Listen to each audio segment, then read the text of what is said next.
The year is 1984, a year that would become etched in the annals of Japanese history, not for its technological advancements or economic milestones, but for a chilling saga that would grip the nation in fear and intrigue. Japan, a land of rising economic prowess, also finds itself in the grip of an unprecedented fear. The bustling streets of Tokyo, usually a symbol of progress and prosperity, now hide a lurking dread. The neon lights that once represented hope and ambition now cast long, ominous shadows. A specter is haunting the nation, a phantom known only as the monster with 21 faces. This enigmatic figure, shrouded in mystery, has become the embodiment of fear, a ghostly presence that seems to be everywhere and nowhere at once. This is no ordinary criminal gang. Their reign of terror, marked by audacious heists, chilling threats, and a cunning that defies logic, has left authorities baffled and the public in a state of perpetual unease. Their operations are meticulously planned, executed with precision, and always leave behind a trail of fear and confusion. The police, despite their best efforts, find themselves always one step behind. The anxious crowd on the streets, the relentless news reporters outside police stations, all paint a picture of a society on edge. The monster with 21 faces seems to be playing a twisted game, always staying just out of reach. Our story begins not in the shadows, but under the harsh glare of the public eye. The crowded press conferences, the flashing cameras, the busy police press rooms, all are testament to the high stakes and the intense public scrutiny that this case has attracted.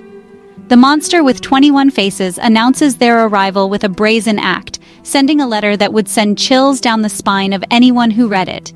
This was no ordinary correspondence. It was a declaration of war, a bold statement that they were here to stay and that no one was safe. One that would send shockwaves through Japan's corporate world and set the stage for a cat-and-mouse game that would captivate and terrify a nation. The dramatic boardroom meetings, the chaos in corporate offices, the newspaper headlines screaming of scandal, all these were just the beginning. The monster with 21 faces had made their move, and Japan was about to enter a period of unprecedented fear and uncertainty. Katsuhisa Izaki, the president of Izaki Glico, one of Japan's leading confectionery companies, is a man accustomed to the sweet taste of success. But on March 18, 1984, his life takes a sinister turn. Two masked men, their faces obscured by stockings, force their way into his home, subduing his mother and whisking him away into the night.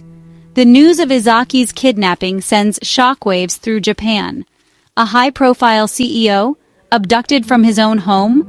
The audacity of the crime is as shocking as it is unsettling. The police launch a full-scale investigation, but the kidnappers, like phantoms, seem to have vanished without a trace. Days turn into sleepless nights for the Izaki family as they await news of Katsuhisa. The uncertainty gnaws at their hearts, each passing hour stretching into an eternity. They cling to hope, yet fear the worst, their minds racing with dreadful possibilities. The once lively household is now shrouded in a pall of anxiety and dread. Then, just as suddenly as he disappeared, Katsuhisa reappears, emerging from the darkness as mysteriously as he was taken. His return is both a relief and a new source of anxiety. The family is overjoyed to have him back, but the shadows of his ordeal linger, casting a long, dark shadow over their lives. He recounts a harrowing tale of being held captive, bound and blindfolded in a derelict warehouse. The cold, damp air, the constant fear of the unknown, and the isolation were almost unbearable. Every sound, every creak of the old building sent shivers down his spine. The days blurred into nights and time lost all meaning. Yet, the ordeal is far from over. The psychological scars run deep, and the family knows that the threat still looms large. The monster with 21 faces is still out there, watching, waiting, and plotting its next move. The sense of foreboding is palpable, a dark cloud that refuses to lift. The monster with 21 faces has just begun to play its twisted game. The masked figure, with its cryptic messages and sinister threats, seems to revel in the chaos it creates. Each letter, each new threat is a reminder that the nightmare is far from over.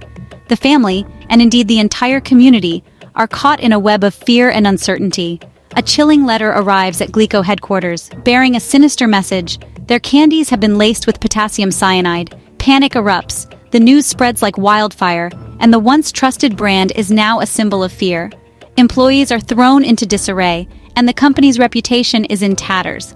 The threat is not just to the company, but to the very lives of countless innocent people. Store shelves are emptied, supermarkets recall Glico products, and parents frantically check their children's Halloween candy. The fear is pervasive, touching every aspect of daily life. Parents, once carefree, are now hyper-vigilant, scrutinizing every piece of candy their children receive. The joy of the season is overshadowed by a constant gnawing fear. The monster with 21 faces, it seems, has poisoned not just sweets, but the very fabric of Japanese society. The sense of security, once taken for granted, is shattered.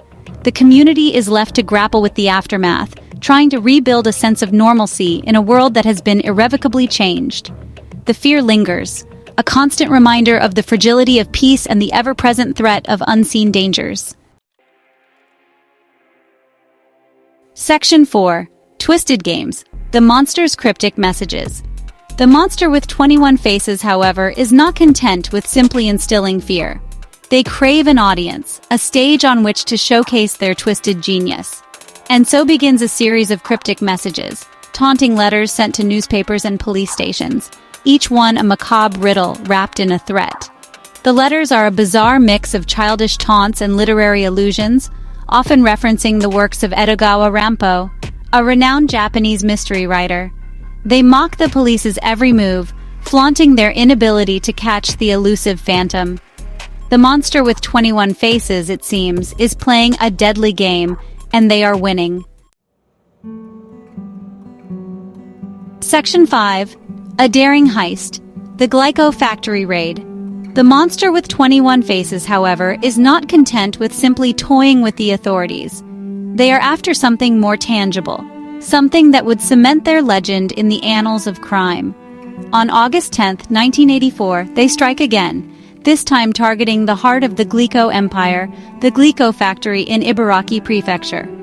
Under the cover of darkness, a group of individuals, their faces hidden behind masks, infiltrates the heavily guarded facility. They make off with millions of yen worth of goods, leaving behind nothing but a sense of dread and a single taunting message. The monster with 21 faces strikes again. Section 6. Vanished into thin air, the monster's disappearance. The Glico factory raid sends shockwaves through Japan. It was a crime that not only targeted a major corporation, but also struck fear into the hearts of the public. The meticulous planning and execution of the raid left everyone in awe and terror.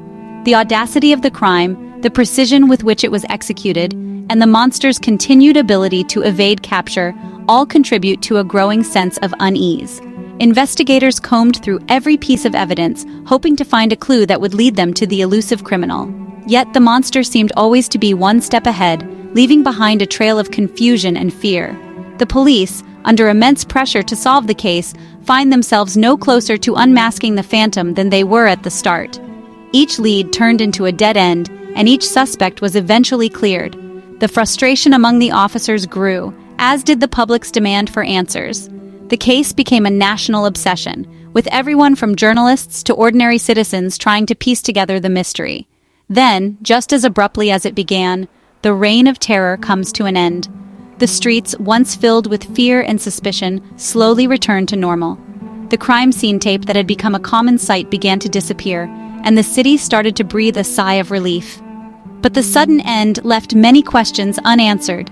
The letters cease, the threats disappear, and the monster with 21 faces vanishes into thin air, leaving behind a void that was felt by everyone who had followed the case. The sudden silence was almost as terrifying as the crimes themselves. People wondered if the monster would return, or if they had simply moved on to another target, leaving behind a trail of unanswered questions and a nation forever scarred by their audacity. The newspapers were filled with stories of the unsolved mystery, and the faces of those affected by the crimes showed the deep impact it had on the community. The cityscape at night, once vibrant and full of life, now carried a somber mood, a reminder of the fear that had gripped the nation. The monster's disappearance was as enigmatic as their crimes, leaving a legacy of fear and intrigue that would be remembered for years to come.